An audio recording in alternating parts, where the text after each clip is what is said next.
Phone tapping వ్యవహారంపై ఈరోజు BJP ధర్నా నిర్వహిస్తుంది. ఈ ధర్నాలో పాల్గొన్నటువంటి మాజీ ఎంపీ ప్రస్తుతం భువనగిరి అభ్యర్థి బూర నరసయ్య గౌడ్ మనతో ఉన్నారు. ఒకసారి ఆయనతో మాట్లాడించే ప్రయత్నం చేద్దాం. బూర నరసయ్య గౌడ్ గారు, చాలా రోజులుగా రాష్ట్రంలో ఫోన్ ట్యాపింగ్ వ్యవహారం అనేది కూడా చర్చలో ఉంది. ఈ రోజే ధర్నా చేసి మీరు ఎటువంటి డిమాండ్స్ చేస్తున్నారు? ఎందుకు ఈరోజు చేయాల్సి వచ్చింది? ఈరోజు ప్రచారం అయింది కాబట్టి ఈరోజు చేయడం జరిగింది. ఇష్యూ ఏంటంటే ప్రధానంగా రాష్ట్ర ప్రభుత్వం అనేక అంశాలు, అందులో ఫోన్ ట్యాపింగ్ మేజర్ ఇష్యూ. దానికి కేవలం లీకులకు, పత్రికా ప్రకటనలకు లేకుంటే సోషల్ మీడియా ప్రకటనకే పరిమితమైంది, కానీ నిర్దిష్టమైనటువంటి చర్యలు లేవు. రేవంత్ రెడ్డి గారు, ముఖ్యమంత్రి గారు, వారు ప్రభుత్వంలో ఉన్నారని మర్చిపోయారా? ఇంకా ప్రతిపక్షంలో ఉన్నారనుకుంటున్నారా? ఆ యొక్క అంశాన్ని తెలియజేయడానికి ధర్నా ఉంది. మీరన్నా చేయండి, లేదా సిబిఐకి రిఫర్ చేయండి.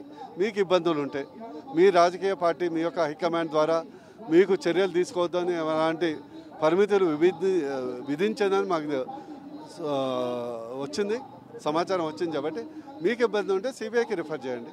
సిబిఐ ఒక జాతీయ పరిశోధన పోలీస్ వ్యవస్థ. దానికి సంబంధించింది టెలిగ్రాఫ్ యాక్ట్ ప్రకారం సెంట్రల్ గవర్నమెంట్ పరిధిలోకి వస్తుంది.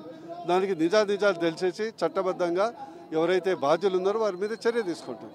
కానీ రేవంత్ రెడ్డి మాట్లాడుతూ కేసీఆర్ జుట్టు కేంద్రానికి అందించడం ఇష్టం లేక అన్నట్టు ఒకసారి ఒక కామెంట్ చేసిండు. దొంగను తీసుకుపోయి గజ దొంగ అప్పచెప్పలేమని. ఎందుకంటే ఆ వ్యాఖ్యల వెనుక కారణం ఏంటి?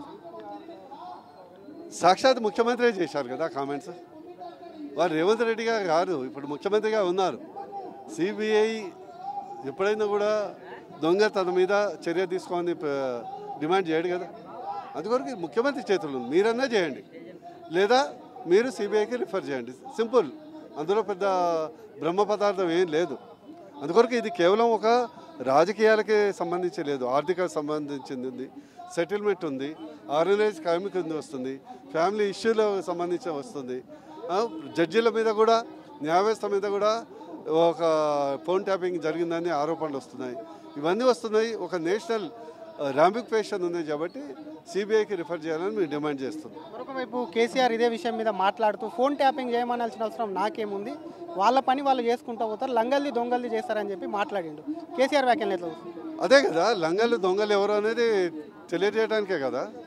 ఈరోజు మరి రేవంత్ రెడ్డి లంగనా, రాజకీయ నాయకులు లంగలా, లేకుంటే సొంత కుటుంబ సభ్యులు లంగలా, పారిశ్రామికవేత్తలు లంగలా, ఇతర రాజకీయ పార్టీలు లంగలా, ఇవన్నీ తేటతెల్లం చేయడానికే ఈరోజు సిబిఐ ఎంక్వైరీ అవసరమని మేము అడుగుతున్నాం కదా. ఏం కాదు, ప్రజలు అడుగుతున్నాం, టీఆర్ఎస్ పార్టీ నాయకులు అడుగుతున్నారు.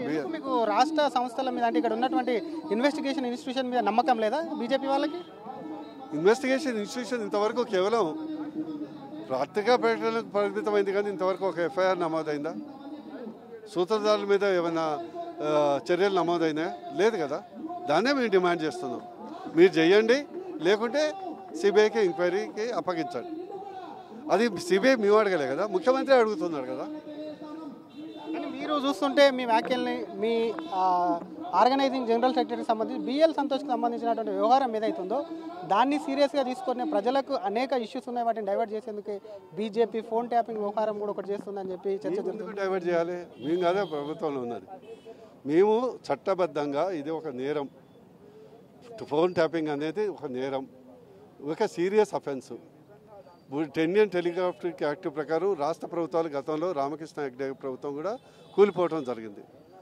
గతంలో చాలామంది అరెస్ట్ కూడా కావటం జరిగింది. దాన్ని మేము చర్యలు తీసుకుంటున్నాం. కేవలం బిఎల్ సంతోష్ గారి యొక్క కేసే కాదు, ఆర్థిక నేరస్తులు ఉన్నారు, ఇందులో బిజినెస్ వాళ్ళు కూడా చాలామంది బాధితులు ఉన్నారు.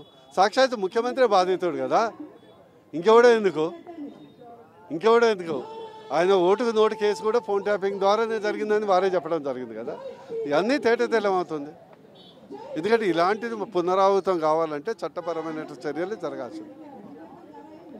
ఇది అసలు కేవలం ఫోన్ ట్యాపింగ్ అనేది రాజకీయ వ్యవహారాలకే సంబంధించి కాదు, ఆర్థిక వ్యవహారాలకు సంబంధించినటువంటి అంశాలు ఉన్నాయి, ఆర్థిక నేరగాలు ఉన్నారు. అలాగే జ్యుడిషియరీ మీద, అంటే జడ్జిలకు సంబంధించి కూడా ఫోన్లు ట్యాపింగ్ చేసి న్యాయ వ్యవస్థను కూడా ఒకవైపు కూడా పూర్తి స్థాయిలో న్యాయ వ్యవస్థ ప్రతిష్టను కూడా దెబ్బ తీసేలా కూడా ఒకవైపు గత ప్రభుత్వం ఫోన్ ట్యాపింగ్ చేసింది. కాబట్టి ఖచ్చితంగా దీని మీద సిబిఐకి అప్పచెప్పాలి. లోకల్ స్టేట్లో ఉన్నటువంటి ఎంక్వైరీ సంస్థలు ఏవైతే ఉన్నాయో వాటికి సంబంధించి వాటి మీద దర్యాప్తు సంస్థల మీద నమ్మకం ఉన్నప్పటికీ కూడా ఎందుకు మరి ఒక ఎఫ్ఐఆర్ కూడా నమోదు చేయట్లేదు, అందుకే దీన్ని సిబిఐకి అప్పచెప్పాలని చెప్పి కూడా మాజీ MP Bhuvanagiri parliament Bhuvanagiri parliament అభ్యర్థి బూర నరసయ్య గౌడ్ డిమాండ్ చేస్తున్నారు. కెమెరామెన్ శివతో శ్రీధర్, RTV, హైదరాబాద్. మరిన్ని వీడియోస్ కోసం ఛానల్ ని సబ్స్క్రైబ్ చేయండి, లేటెస్ట్ అప్డేట్స్ కోసం వాట్సాప్ ఛానల్ ని ఫాలో చేయండి అండ్ లింక్ డిస్క్రిప్షన్ లో ఉంది.